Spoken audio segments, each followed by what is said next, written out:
But at the same time, it could be the most gigantic business boost for new customers. Once you have this technology, Nico, we are here to partner with you. I bring it to you. Okay, this well, is yes, good. I have a good connection I've to got the tech I've got world, an so let's investor. see. When Well, that app comes out, I will triple my purchase. Are you with me now? Said, are you with me now?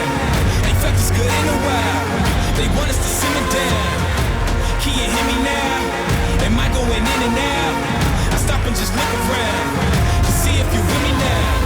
Tell me, are you with me now? Ready to put it down. Hi, Mark. Thank you very much for taking the time here. Welcome to Monaco. Thank you. Have you arrived well? Well, no, easy traveling. First of all, I mean, okay, Hugo Boss, unbelievably big global company, 500 million profit, or EBITDA, as you would like to call it. That's huge. Is it an honor? Are you proud to be CEO of such a company, such a German company as well? Yeah. Well, I've been with this company now for 16 years, so it's been kind of like part of my life. And now being in the super privileged role to run it as a CEO, I think there can't be anything nicer than that. Maybe winning the World Championship in Formula One racing, but I think it comes pretty close to be in charge for such a great company. I would like to start really with the connection that Hugo Boss has to sports. Yeah. Because you have a history, being really Definitely. strongly having partnerships in sport and using it, of course, to enhance the brand. Can you explain a little bit why you see such a power in that link for Hugo Boss? You're right. It's part of our gene. There was just Ayrton Senna when we saw him again wearing the helmet with a Boss signature to it. So it was especially motorsport, but also golfing, sailing, which have a long tradition at Hugo Boss. And I think what it's in its core, it's our association with competitiveness. So sports as also as a stage to demonstrate your strength, to win, so to strive to be the best whatever you do, but also to be humble in moments of defeat and then stand up again, try again. There's a lot of things how we see ourselves, how many customers sees us, that's reflected in the world of sports. Okay, so you're saying this competitiveness and all that, but how does that then switch over to enhance the Hugo Boss brand if you're a part of that competitiveness? Is that really exactly your brand strategy as well? Can you explain that a little bit more in more detail? So you have Anthony Joshua, he's in the ring, I'm not sure, but he probably has Hugo Boss on his pants. He wins, destroys everybody.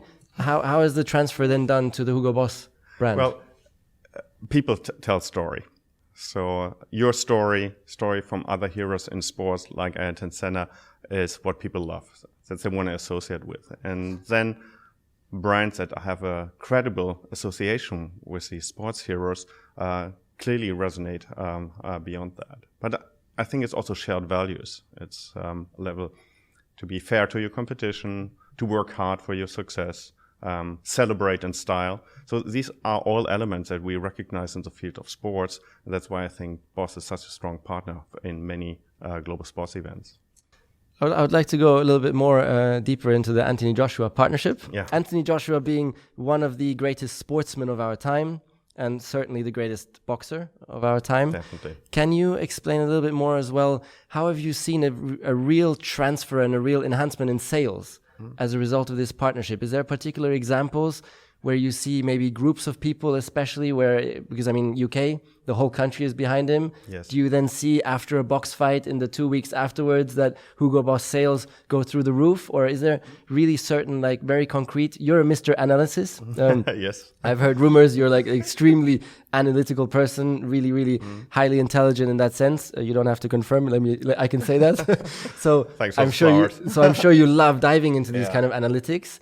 And because, as you said in a talk before, it's not anymore nowadays. You just put a brand on there and pray that somehow there will be a transfer and benefit to the brand. Now it's all about getting real transfer and measurable transfer. Yeah. So going into the Anthony Joshua example, tell us please some real examples where you've seen, okay, this has boosted sales massively because of this and this.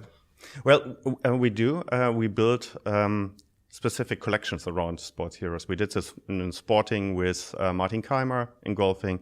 We have something with Alex Thompson, our brand ambassador in sailing. But this is just kind of like then the reflection in our collection to it. And we are planning to do something with Anthony as well. But more importantly, when we first met Anthony, we discovered we dressed him for an event in London. So, I mean, you know, as a sporting guys, you cannot always wear your racing gear. You have other obligation. And it was a Man of the Year celebration of the GQ magazine. He was invited there, and he said, well, I only want to wear Boss. That's a brand we love. And then we dressed him. He looked great in our tailor-made suits. He said, I want to do more with you. And this is how we would like to build partnership. It should be something that's not kind of like being ruled by contract or compensation. It should be something, needs to be authentic. And people today have a super fine feeling whether a brand and a brand ambassador truly have a true fit to each other. So they have to share same values, aesthetics. And especially with Anthony, it's incredible. I just met him a couple of months ago in London. We presented him a big frame with his picture as a world champion. And then we had the Klitschko brothers also in the Boss outfit. And we also, because we're going to do a rerun to that, we will, you might remember the Rocky movies from the 80s. So it goes back quite some time. He said, well, you are the pinnacle in a history in boxing sports. And I must say, I was giving this to him in this super sweaty gym, and he was so excited to recognize, well, we as a global brand see him as a true member of our family. So it's much more than just, okay, you're being paid for wearing our logos. We would like to give you something you feel very comfortable in. And that's truly the case. He's wearing our clothes beyond paid occasion.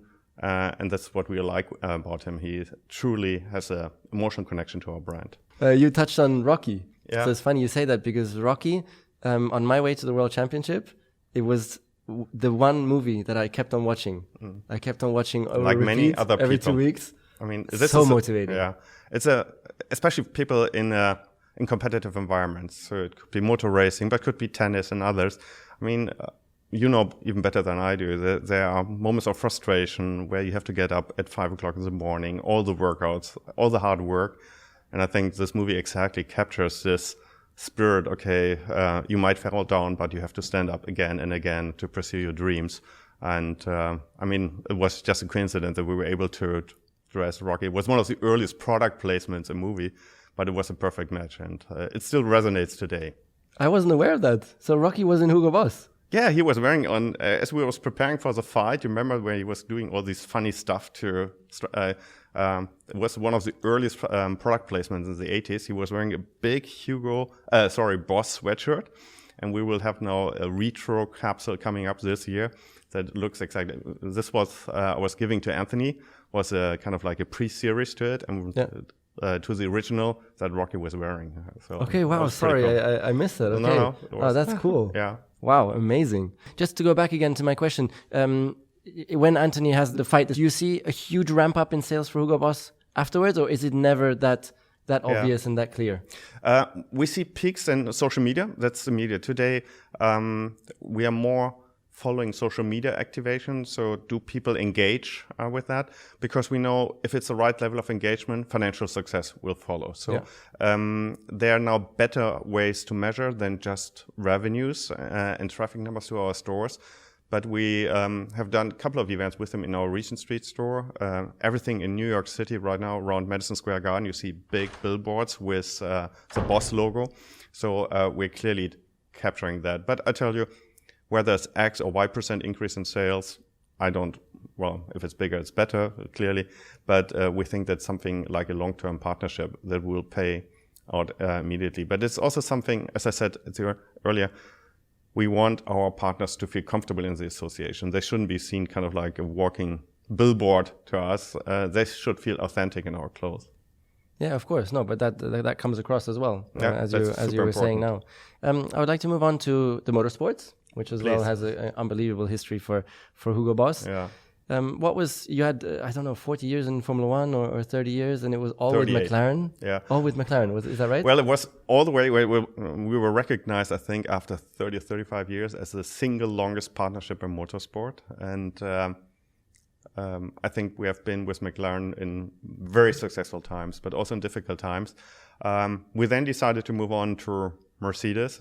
Was always kind of like the thinking, is there a true German team in Formula One? You know, I mean, it was always the French, the Italian, the British. There was never BMW for some time, but now with Mercedes, a huge commitment to Formula One.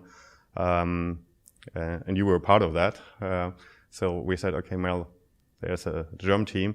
And I must say, it was also due to you, because it was kind of like to find Mercedes as a local partner and then such a great face and a driver for us. I think it was a great time to change gears.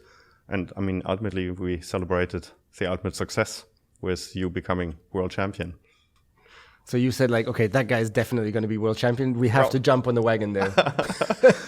Well, I was just I had a meeting with Alessandro yesterday, and we are champion now sponsored to the Formula E series, but we also picked 4 drivers, kind of like as brand ambassadors. So of course, the one was easy, Lucas Di Grassi, because he was a reigning champion. We said, well, he's going to be one, and then we said, okay, we need some more faces, and we picked 2, Jerome D'Ambrosio and Jean-Éric Vergne.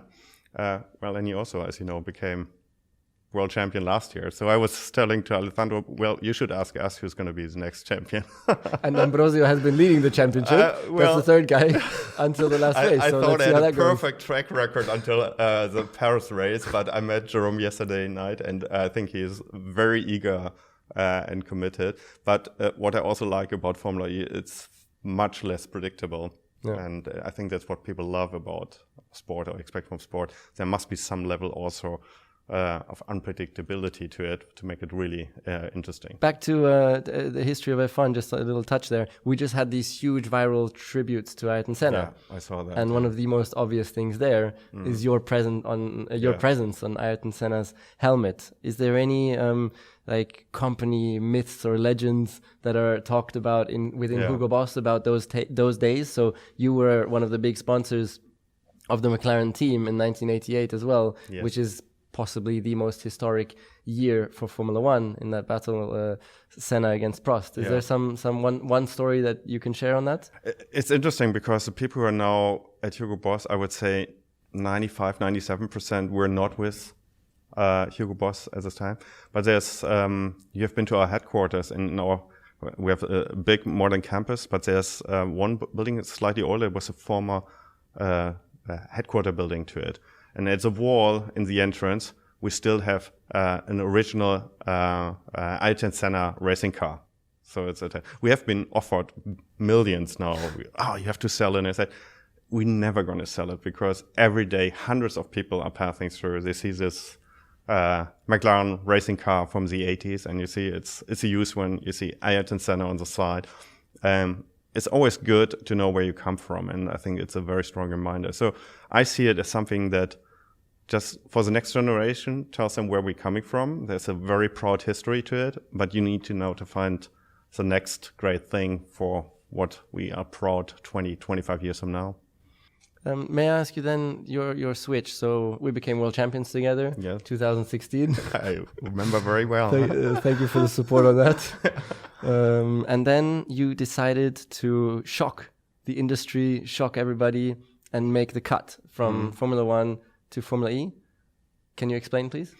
Well, it was not something that we took lightly. As you said, it was a very long history in Formula One, even so we were supporting other racing series as well. It was the core of our engagement. But there were a couple of effects coming together. One was clearly there's, especially in the fashion industry, there's now enormous importance of sustainability. So in products, but also throughout the full value chain. And we thought this has to be also reflected not only what we do, but also where we engage ourselves.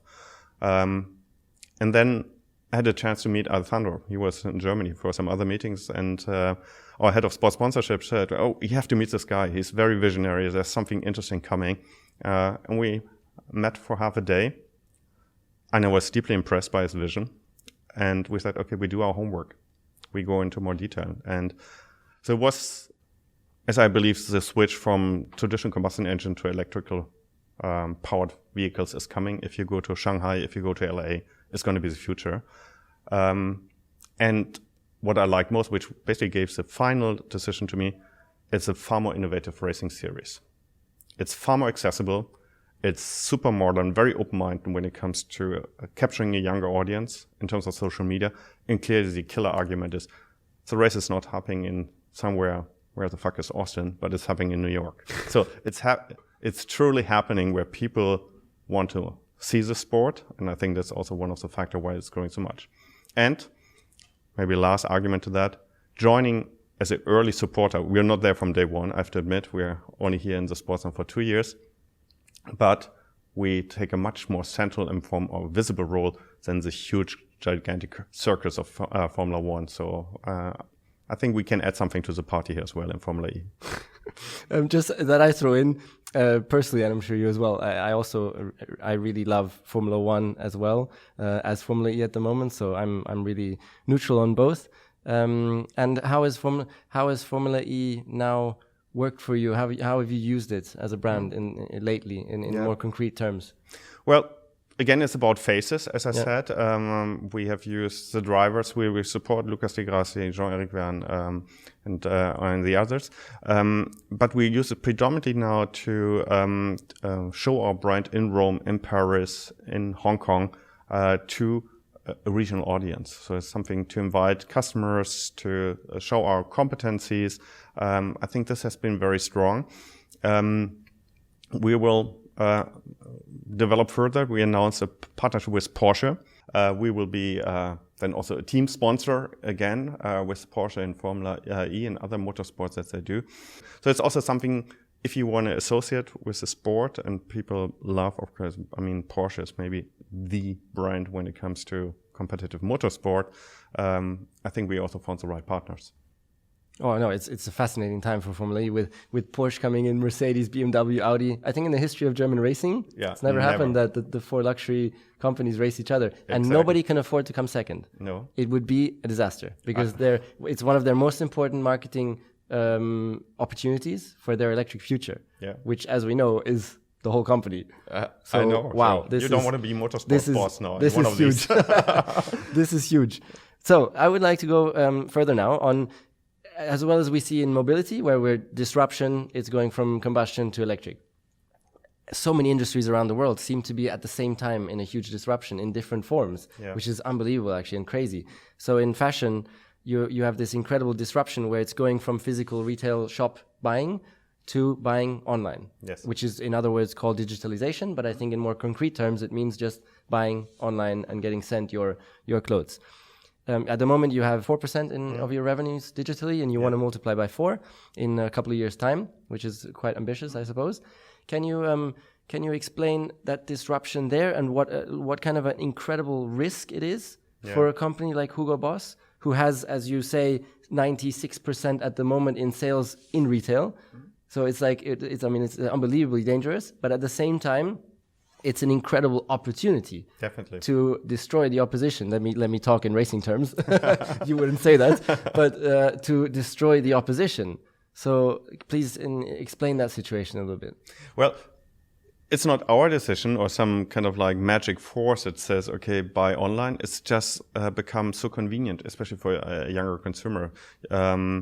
People now interact with the world via smartphones. So it's just a natural consequence that they discover clothes and footwear via their smartphones. And if the purchase is just a tip away, you buy online. So if you ask younger people, do you buy online or offline? They're a bit confused because they see this as an integral part of their life. And our product will always be physical. So we're not talking about like the books industry where the product itself becomes a digital product or music. I mean, ask your daughters eventually, what is a CD? I mean, they will be puzzled because in times of Spotify, nobody knows what a physical product is like. Apparel is different. So people will still enjoy to go shopping or to the inner city. So I'm not worried about at least the major metropolitan areas. But if you don't have a highly integrated shopping system so that people can discover your brand online, read interesting stories about you online, but also have just a highly convenient way to buy it, you have big issues. I think that's the disruption you're talking about. So we are working building the right platform. So it's unfortunately expensive and it's investment, but we have size. You mentioned at the beginning, we are one of the largest players in the industry, so we can afford to invest into this infrastructure. And we see rapid growth right now. So the behavior is changing. We grew 40% online last year. We are aiming at a similar growth rate. So the quadrupling on the business, just the consequences of a new behavior and us being good enough to tap into this demand. It's a very interesting time, but it's not only the sales part. What might be even more interesting is what technology will do in product development. So this used to be an industry where you do a fashion show and then you put a lot of advertising and then you produce a lot of stuff and then you push it into the market. What we see now, and we just tested this in Germany, has become a pull industry. So you as a consumer decide, okay, I like this jacket. And then in our vision, ultimately this jacket will be produced to your specific needs. So it's kind of like a mass customization because you don't want to pay a huge premium to it. And I think this is where technology will make a major difference in the years to come. This is Industrial Revolution 4.0. Exactly. Which is this extreme demand for individualization. In the apparel industry. And this might be an even bigger change from my perspective than just moving from physical retail to e-commerce. It's the change that technology will bring, not only in terms of a more sustainable supply chain, but also something which is built more around your specific requests and requirements as a consumer. Okay, let's go into more detail, please. I'm sitting at home. Yes. I suddenly get the idea, I got in 3 weeks' time, I have this awesome event with my wife. I would like such a special tailor-made suit. Mm-hmm. When is Hugo Boss going to make it possible that I sit there, I go online, I give in my height, so I see another guy with my height and my shape wearing a suit, and I say, wow, that kind of style, this is what I want. Send me some samples. I want the samples to arrive the next morning via post, so I can choose the fabric. Yeah. So here I've got the fabric, I've got the style. Then you need to find out a way of measuring me. I don't know how you can do that. We have some ideas, but you need to find out a way of measuring me. So I've got the samples because I just decide the fabric. I've got the style because I see the guy exactly my size and shape online. He's wearing the suit the way I want it. Yeah. So I've got all that. Now all you need to do is figure out my sizes, and then I want to push buy, and I want the suit to arrive tailor-made for me 1 week later. When is this going to be possible? Well, what you described in some of these aspects is already true today. And it's exactly some of these expectation from customers that we're working on right now. I mean, let's go in a bit more detail what you described. One is, this is where the journey starts today, sitting very comfortable in a bar or at home to get inspired or to find the products that you would like to have. Typically, you have something, okay, there's an important date or event coming up, and you have this nagging feeling, or you're being told by your wife, well, not the outfit from last time. That's the time for change now. So, and then you have the impulse and you get inspired. So first, this inspiration is such an important part because this is where the journey starts. So this is why we want to be in the relevant social media, in the right platforms. So once you discover your product, today, you mentioned finding the right size. Well, the good thing is we know you. So if it's a known customer to us, your past purchases are known to us. If you haven't really gained weight or done funny things to your body, it's relatively stable. So we know already which are your sizes. So let's go for the unknown. For the unknown, there are multiple solutions. There's no category killer right out there. There are some interesting apps now that you can use for self-measurement. So we looked at these. Some of them are very promising, but it's one, if you want to start $1 billion business, put your thoughts together and find the best self-measurement app because the industry is waiting for that. But typically, there are some relatively good proxies to it. We say, how we can help people also via if you go to our online app or to our web store to find the right self-measurement. Once you have that, we have now, it becomes do I buy something that's available online, or do I, like in your example, something that's custom made? So you want to basically bring fabrics, some certain trimmings, maybe the zipper, you want to do this according to your specific needs. Well, interesting enough, we just launched in Germany a program that's right now just on suits, but you mentioned a more festive event. Mats Hummels was the testimonial for that. We call it Made for Me. Made for Me is right now, you still have to go to one of our stores, but in the store, we do exactly what you said. Okay, what is the occasion, what is kind of like select the fabric, so like the cool jacket I'm wearing. And then the product you makes a selection on fabrics, trimmings, linings, and others. And then, since we have an own very efficient factory in Izmir, you get, not next day, but within less than 5 days, the suit from us delivered to your home. So some parts of your vision is already reality today. But I tell you, a lot of these capabilities will separate winners from losers in the near future, because what you described as expectation for yourself will become the new standard in our industry. And it will require a lot of technology in the interaction with the customer and also in your supply chain, which will determine success in our industry. But it's so difficult because I need to know that that's going to reliably fit me in the way I want it. Yeah, that's why I said the fitting app is one of the killer applications to it. We have some solutions already, which we have started to test, which come relatively close.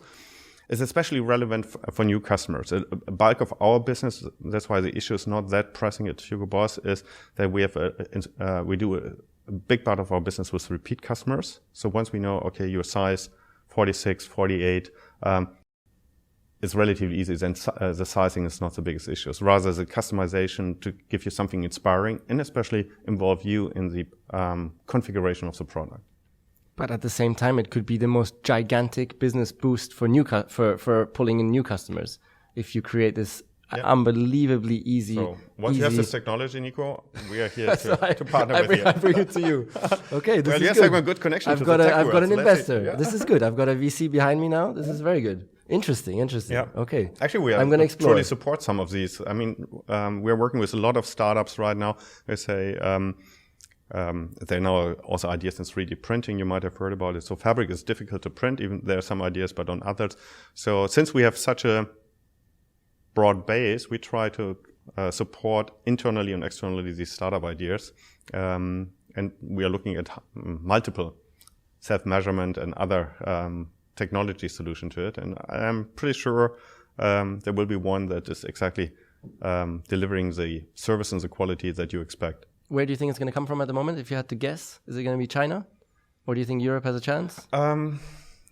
When it comes to apparel, it's still more the Western world and some of the Korean and Japanese, because they are, especially on the software that runs the development process, some of the strongest players are right now coming from North America and from Korea, surprisingly.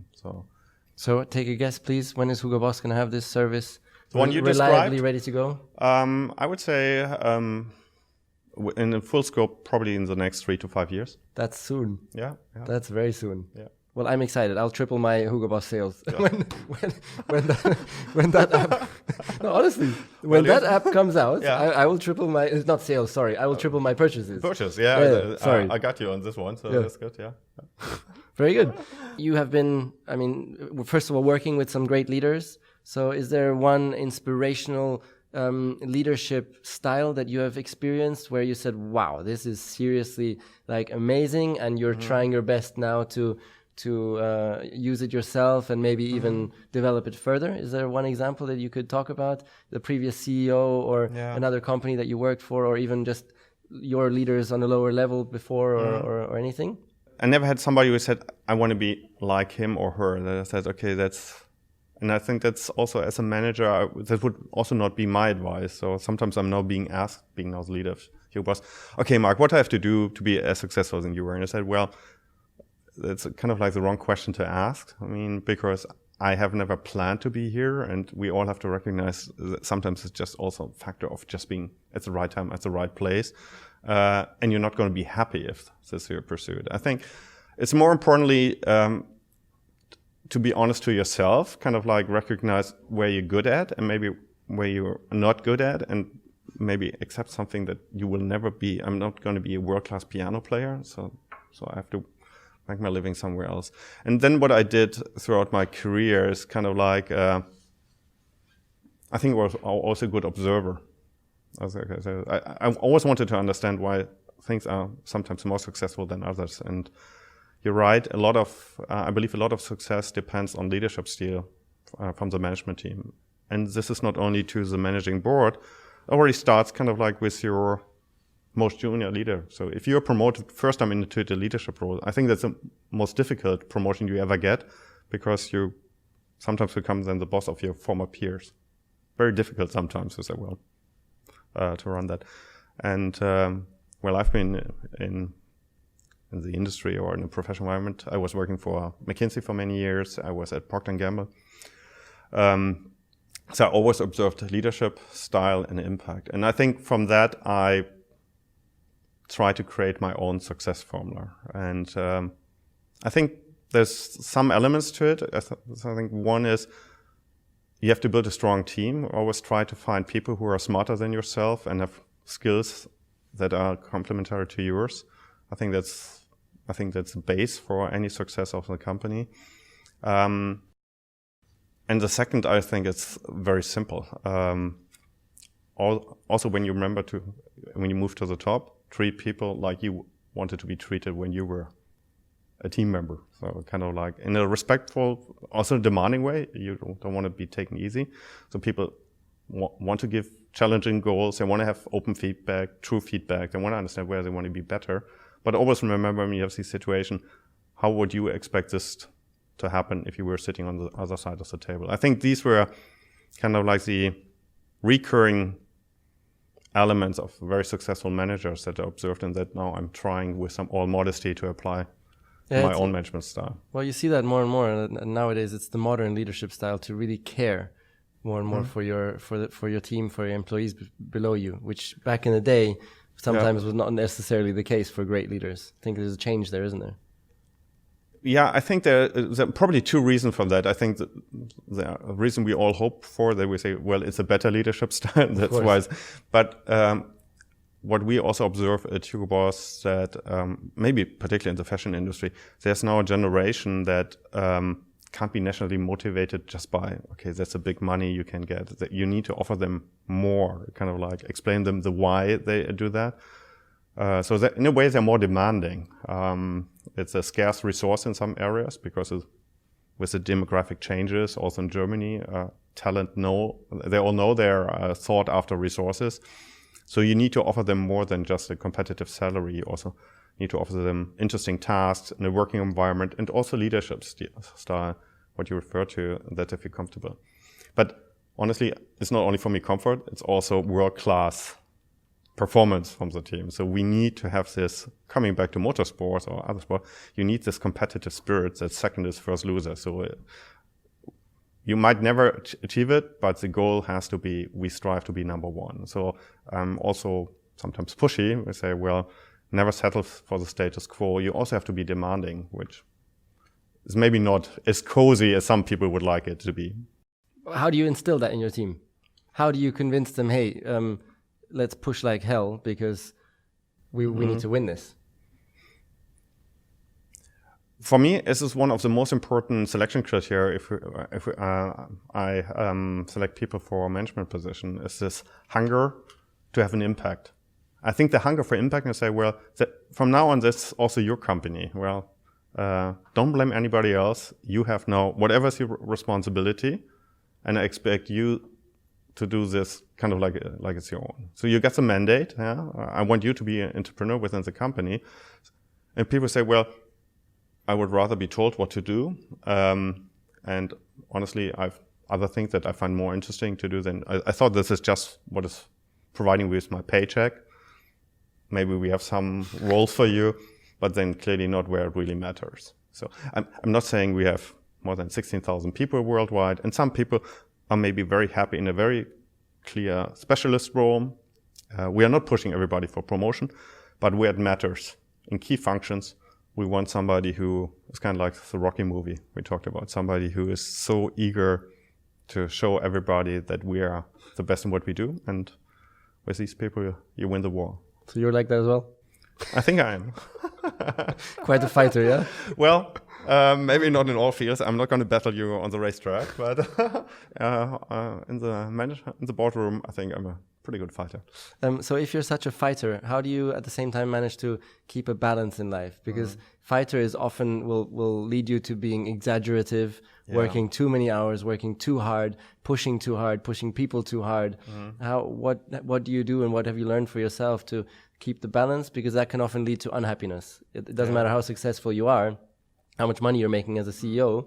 If you're pushing too hard, it's just not the right way for life to go. What have you learned there, and what kind of balance are you finding there? And are you looking good there, or is it definitely an area where you need to make progress? Well, where we stand today as a company, I think we made progress, but there are always setbacks. So, I mean, we are not that we say, also, you mentioned earlier what kind of like service you expect. We are not there yet, and there's work to be done. It's not a race for the next 10 minutes. It's a real something that takes maybe months, quarters, years to implement. So you have to balance your life in some way. The best balance for me is my family. So I've 3 daughters. I'm a happy married man. So I think it's your family.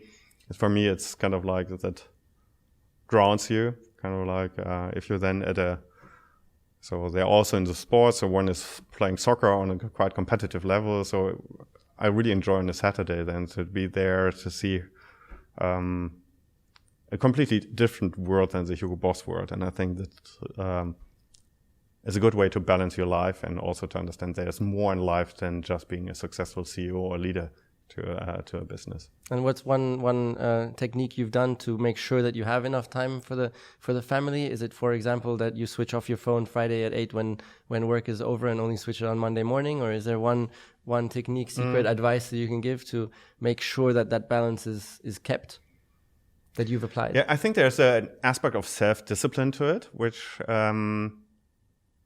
you can also learn. So if you have the feeling to work 24/7, then you have made some of the violated some of the things that I mentioned earlier, because then you have not built a strong team that you can rely on. If you have done that, and then the supervision is now 24/7, because you wouldn't like to be supervised 24/7 as an employee. I can't switch off my phone, that's true. That's typically on 24/7, but I typically work maybe from 7:30 to 8. I think it's quite, I mean, it is a responsible role that requires also a lot of input. That's part of the deal if you want to be CEO of a company of this size. But you seem quite relaxed, so I find my balance. I definitely agree that this personal discipline is one of the most important and most powerful forms for success, but also for happiness. Do you write down your goals or something in that sense, or do you have really set like, okay, every day 7 o'clock I go for a run first, or something to keep the energy and well-being going, because that will help performance in the job as well. Definitely. Is there any techniques there in more detail that you do with respect to this self-discipline, which helps you perform at your best? I clearly prioritize things that I have to do myself or where I have to be involved, and there's areas I want to monitor, and there are others I know that they're happening, and I expect my team to tell me if there's something not happening to plan. If it's executed as planned, you don't need to tell me, and I don't need to get involved. And I have a pretty good feeling on how many things I can truly be personally involved into. So that's just need to prioritize, and if you have more than 10, you have to redraw your list. So I think that's the sub quite well. I'm still trying to run the half marathon in less than 1:30, 1 hour 30. So my best is 1:34. It's well for somebody who just turned 50. Feels 40, but is 50 now. So I'm my best was 2 or 3 years ago was 1:34. So 4 minutes to shave off, which is tough. But let's see, maybe this or next year. So as I said, you have to set yourself truly ambitious goals, but this keeps me motivated also to train. So running is probably the sport I do most. I do as well, and that helps with keeping the balance as well. Also, we are living in Stuttgart, not in Monaco is a bit, but also you have beautiful ways to run here. But if you're in the woods and you kind of like have maybe a long 2 hours run it frees your mind, and sometimes you get a different perspective to it. So as you said, it helps you also to not only to balance life, to recharge your batteries, but also might give you a fresh perspective on some of the issues that you're contemplating. So I've used lately. I've used it as a time to grow as well as a person that's running, because I always listen to podcasts, and I think it's been really great. Yeah, really I've tested that, but I let my mind wander. Okay, bit, that's a good way as well. Yeah. So I spoke to Toto Wolff on the podcast, and he said as well that sometimes when he flies, he lets his mind wander for hours and hours and hours. But it's also a form of self-discipline to make those times where you just free your mind and let it wander. Yeah. That requires a lot of self-discipline. It could be traveling, it could be sport, yeah. That's really, really important. You have managed to rise within a company of 16,000 people to the very top. You're number one. Yeah. Probably 70% of the people listening aspire to the same kind of rise. Yeah. Some people might already be there if you're listening. But Gary Player, one of the greatest golf persons of all time, said, it's funny, the more I practice, the luckier I get. Yeah. So in another way, the more I hustle, the luckier I get. It increases your chances, definitely. Can you please, for everybody who's listening, give your one key advice? How do you manage to always, there's 10 guys on your row, they all want to get to the next step, and every time it's you that gets to the next step. It's not just down to skill, because there's always other skillful people. So give one technique to the people listening. What do they need to do to every time be that one person that every time wins and takes the next step over and over? For example, is it the relationship to the guy above who makes the decision who gets to the next step? I think that it plays a role that can't be underestimated. So we're all human beings. It's not an algorithm that takes these promotion decisions. And sometimes these decisions might be biased. So I'm a big proponent to make objective selection decision, and sometimes use even algorithm now. What, really? Yeah, they're in some industries, Amazon and others are already taking some promotion decision, not by a truly personal committee anymore, but they are taken based on, for example, rewarding people who are coding. You can truly measure in a very objective way who is the most productive coder in the team. So on a side note, because we were asking how important is personal relationship. So you need to be a good fit to the team. And if you have all people who are extremely good drivers, but you need also a swimmer to the team, then maybe the swimmer has an advantage because he has this missing capability to it, and then you're just lucky to be a swimmer in this selection. I think for my biggest piece of advice would be sure that you're working in the field that you truly love to be engaged, because happiness in what you do might be even more important than the promotion that you get. So sometimes I sense that people join certain industries. So I was at McKinsey, and I know many people were working in investment banking. I think they're drawn sometimes into this role for the wrong reasons, because kind of like, okay, you got the best grades, you have now to go into management consultancies or whatever. And my advice is, especially when I talk to people who ask me, okay, Mark, what should I study? Which field I should apply? Well, ask yourself, what are you really passionate about? Because if you are now in one of the 10 in a field you are so happy to work with, then success will eventually come. And I tell you, it's very unlikely it's always the same guy who's picked from the 10 candidates. You have to accept that there might be wrong decisions. Somebody who's just maybe slightly ahead of you. But persistence, I think, is the key element. Love what you do and persist in what you do and work hard and be the best, then success will come. And I tell you, I would have been happy at Hugo Boss also not becoming CEO. So, it is a privilege for me. It was always a privilege to work for this company. And once you have the chance, then you also have to grab it, do the best with it. You, as an extreme, we have to win, second is not acceptable, would have been happy as a personal assistant to the CEO? Well, I tell you that my level of happiness in my current role is the maximum I could get. Also, when I was a director running different businesses, when I was a CFO, I loved working there. And I mean, if there's a very successful CEO, I mean, then the question is not on the table. But if the opportunity arises and you think you have the capability, then you have to step up and say, well, now it's my chance to take this leadership. So I don't want people kind of like, okay, I want to have Nico's position. So kind of like, how do I kind of well, that's cut him a off? standard process though in these big companies. Yeah. There's so much of that, unfortunately, in the business world. Yeah. You were not like that.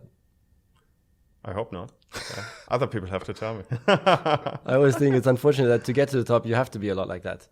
You have to always elbows out and be very egotistically driven. And well, you mentioned that maybe also the business world is changing. I believe promotion is far more today is based on performance rather than bulliness. But clearly, you have to make sure that your accomplishment is also being seen. So if you're too much of a self-modest guy, that's not a good trait in the world of fashion.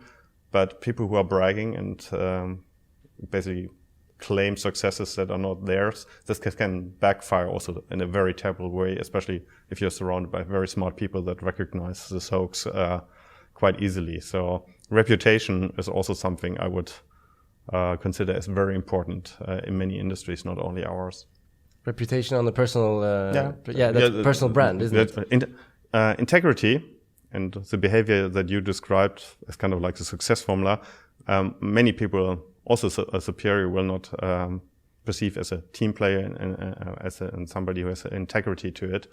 And this might be a bigger killer to your career than any truly achieved results. So you don't promote bullies? I promote people with a strong leadership ability, but as I said, coming back to one of my principles, treat people like you want to be treated. If I have somebody where I say, well, it might be a good leader, but I would never work for him or her, I think then I would have strong consideration whether this downside in the personality still qualifies him or her for the role that we are considering. So thank you very much. Thank you very much for the talk and for the insight into the fashion world. We'll all follow how your transfer to online sales is going to go. Yes, we'll keep you posted. That's going to be interesting. Yeah. Okay, great. Thank you very much. Thanks, Nico.